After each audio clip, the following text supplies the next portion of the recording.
The other counties we talked to don't have their modified forms in yet, but expect them to come sometime next week. Reporting in Van Wert County, Britt Salay, News Channel 15. Nearly 4 months ago, the body of a teenager was discovered behind this house. Now the coroner's office is saying they're unable to determine a cause of death. Find out more tonight. Children's mental health is the focus of a film airing in Fort Wayne tonight. We talked to advocates about what services are available locally and what more needs to be done. Court documents say that when the suspects arrived to rob the credit union, the employees had locked the doors. As city leaders continue to discuss possible riverfront development in downtown Fort Wayne, the rescue mission is exploring a change of venue. Find out why as we continue our coverage on Fort Wayne's Down and Out. It was a beautiful 2006 Uplander until whoever it was did that to it last night. As co-owner of Richard's Bakery and Big Apple Pizza, Patrick O'Sullivan is no stranger to early morning phone calls.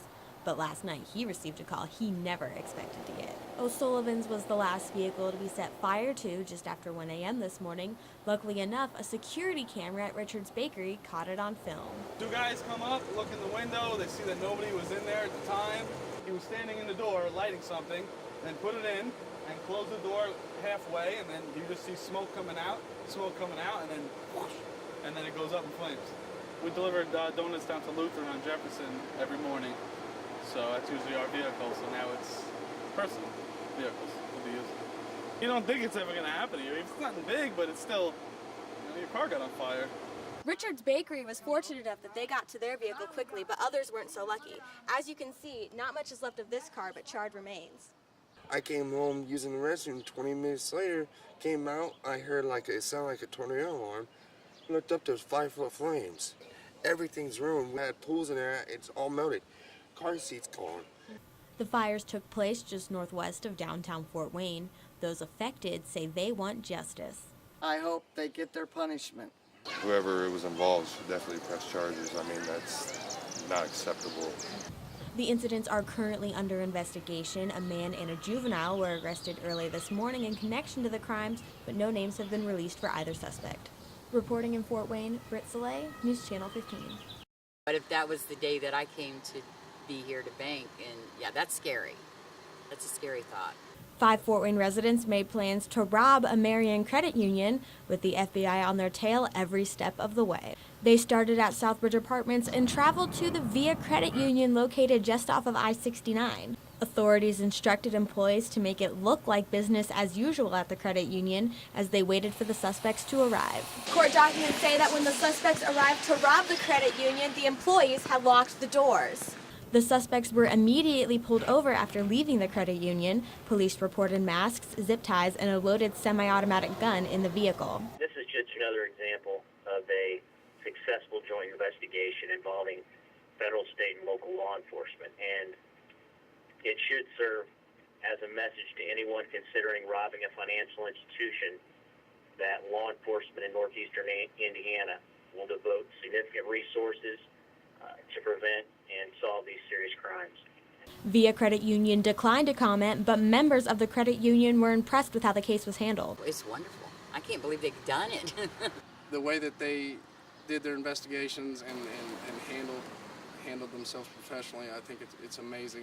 It's great to hear that they had the leads and the investigation well covered. The FBI has not released how long they were working on the case or whether the suspects have been involved in any other crimes. In Marion, Britt Salay, News Channel 15. We're not being forced, we're not being encouraged, we're not being pushed. We're literally being proactive because we believe the time is now for us to serve the community in a deeper way. As Fort Wayne continues to develop the riverfront, there has been pressure for the rescue mission to move away from the area. CEO Donovan Coley says that regardless, the mission needs a new facility. We're committed to serving the least, the last, and the lost. As our community grows, the rescue mission must grow with it. Our current facilities is dated, and so we really need to step up our game and also represent excellence and serve the people to the best of our abilities. Think about this space. There are 28 men in just this little space. The men's shelter here at the rescue mission holds around 200 beds. They're looking to expand to a facility that'll hold 600 beds for men and women. There isn't any facility right now that's doing a significant job in taking care of the needs of women who are in a major emergency crisis. And I'm not just talking about domestic violence. I'm talking about those individuals that really need a place to lay their heads because they're going through a tough time. What we would like to do is to build a community resource center as a part of the rescue mission where we would invite other social service agencies to come in. So it becomes a one-stop shop for those individuals who need resources in the community. Coley said construction could start on the new facility as early as 2017. An arrest was made today in the Eckert Library arson case. 24-year-old Nicholas Elkin is being charged with possession of a destructive device and arson. Both are felony charges. The fire occurred last Wednesday, and the Auburn Fire Department determined it was set intentionally. Elkin allegedly lit a firework and placed it in the book and video return chute near the main entrance. The library sustained heavy heat, smoke, fire, and water damage. There is no set time frame for when the library will reopen, but restoration efforts are ongoing.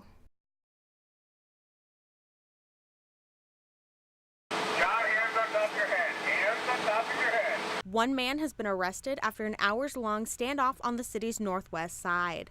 It took police 3 hours to talk 40-year-old John Elkins into coming out of his mother's house. Elkins' mother was out of town at the time, but called the police to her residence after believing that a man she had an order of protection against was inside of it. The crisis response team was called in after police were unable to determine if Elkins had any weapons on him.